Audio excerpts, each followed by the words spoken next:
Hello and welcome back to A Light Chat. It's a short interview series that talks about everything relevant to lighting. As always, our resident expert is Frank Grobmeyer, and today's special guest is Larry Fabina. Now, dirty shop floors and extreme temperatures are really the norm in steel production. And for that reason, it propels our discussion today, the topic of which, heavy industry drives change for energy solutions. So let's find out more now from Larry Fabina. Welcome, Larry, to the show. It's so good to see you.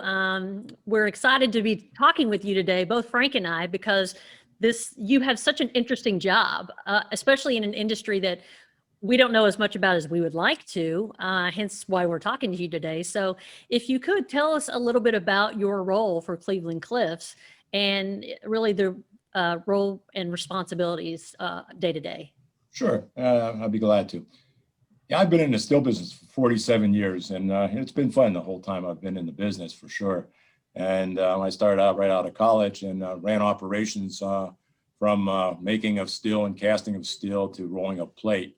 But for the last 16 years, I've been actually working on continuous improvement, and energy is part of that. And it actually ended up being a big part of it. Under ArcelorMittal, that I started the program out in 2006 up to the end of 2020. I coordinate the efforts throughout the United States for ArcelorMittal on energy reduction. And now going into with Cleveland Cliffs, I continue on the role of continuous improvement as well as energy. And really my job is anything that saves money is fair game. But nevertheless, I enjoy my job. I enjoy what I do. And lighting is a big deal. In energy management, lighting plays a start. It's really a foundation. But nevertheless, lighting has other benefits just than saving energy. It's safety. It's a better workforce. It's employees' attitudes. It's making a facility that's old look new. We had an executive come through one of our facilities here, and he was walking by one of the furnaces, and we just upgraded the lighting on his furnace. And he thought we put a brand new furnace in. And he says, when did you put this furnace in? Well, it's in 25 years or 30 years. But when I tell you what, when you upgraded that lighting, it made a big difference. And people will ask, why'd you put new lights in? Well, number one, it saves us a lot of money. But number two is these old metal halides we have up there, they only last about 3 years. And guess what? They look great day one. But give them a year, they lost 33% of their lighting output. And in 3 years, they're about shot. And these new lights, man, we don't have to change them out. Maybe, hopefully, no more than once in 10 years. But we're looking at going further than that.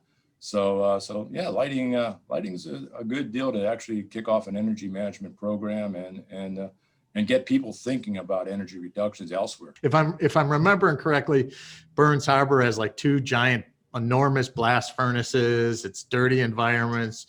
You've got power and all different kinds of power in different locations, vibration, dust, dirt. I mean, it's the harshest environments any kind of upgrade in my 30 years of lighting I've seen. So that has to be enormously difficult for you. How do you manage that?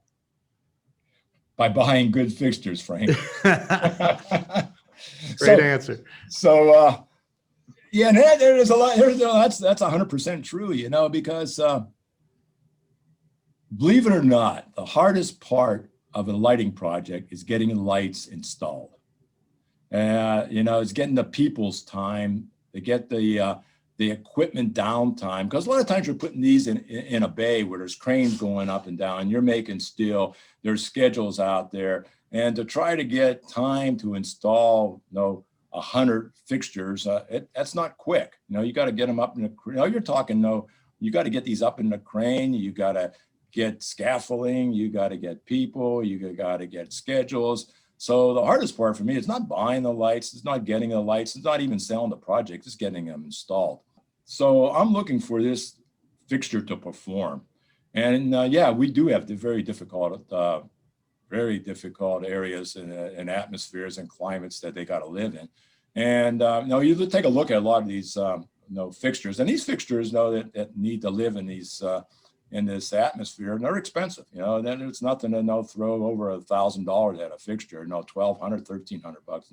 You know, that's what's out there for that to live and survive in 150-degree temperature year round. No vibration, big deal for us. No cranes going up and down the runway. That was a big deal. LEDs, like, they don't mind vibration, you know, but we'd have lights out on cranes, and really think about it. A craneman wants to see what he's doing. That's why you have lights on a crane, you know, and you want him to see what he's doing because he's doing some time hazardous pickups, you know, from below. No, we put some above furnaces. No, you got to use tempered glass. We find out that plastic stuff don't work too well. You know, it kind of melts. Not at 150. Yeah, I don't think No one long. wants that dripping on their head. Yeah. It's hey, I got some bad news for you. That fixture you put up just melted, you know. Well, we always like to say, you know, that we tell people all the time that you got to look beyond the spec sheet because, you know, you can't really tell the true impact and the quality of a fixture until you tear it apart or put it in a ceiling and test it in your application and environment.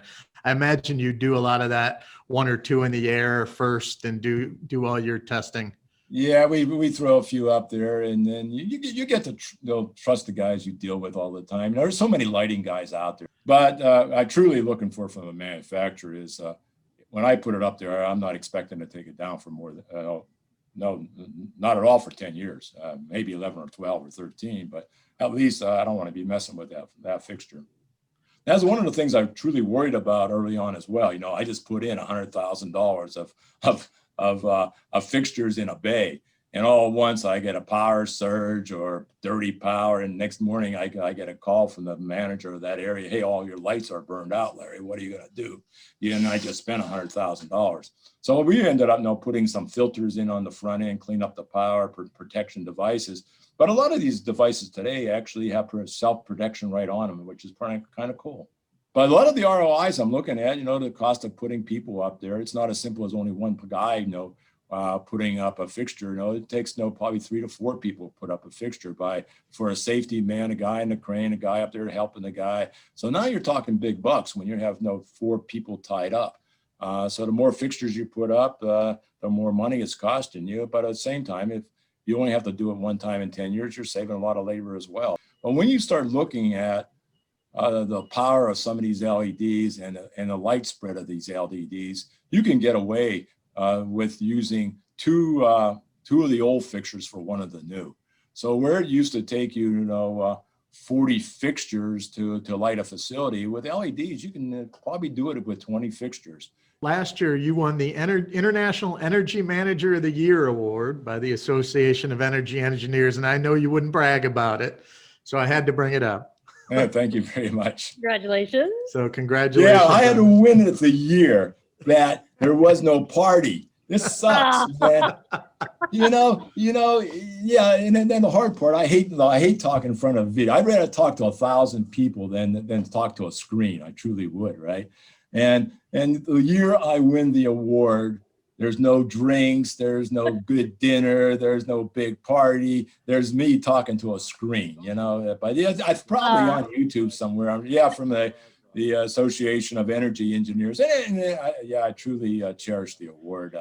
I know I've been working at this a long time, and we've had some great successes, and had fun at it. You know, now I consider your job, if it's not fun, then what it is work. And if you're going to do something, might as well have fun at it. And that's how I look at my job. And it's been that way through all my career and still, you know, because I don't want to go to work. I want to go and have fun. Kind of guy. It probably doesn't show. That's through, cool. But it says, I think it says, I got proof, you know. So You have proof. Thank you so much for your time today, Larry. It was very educational for me. I learned a lot. I'm sure Frank didn't learn as much as I did because I don't know as much. But this was wonderful. We appreciate your time. Thank you so much for joining us for this episode of A Light Chat. Subscribe to the Natural LED channel for future episodes. We hope to see you soon.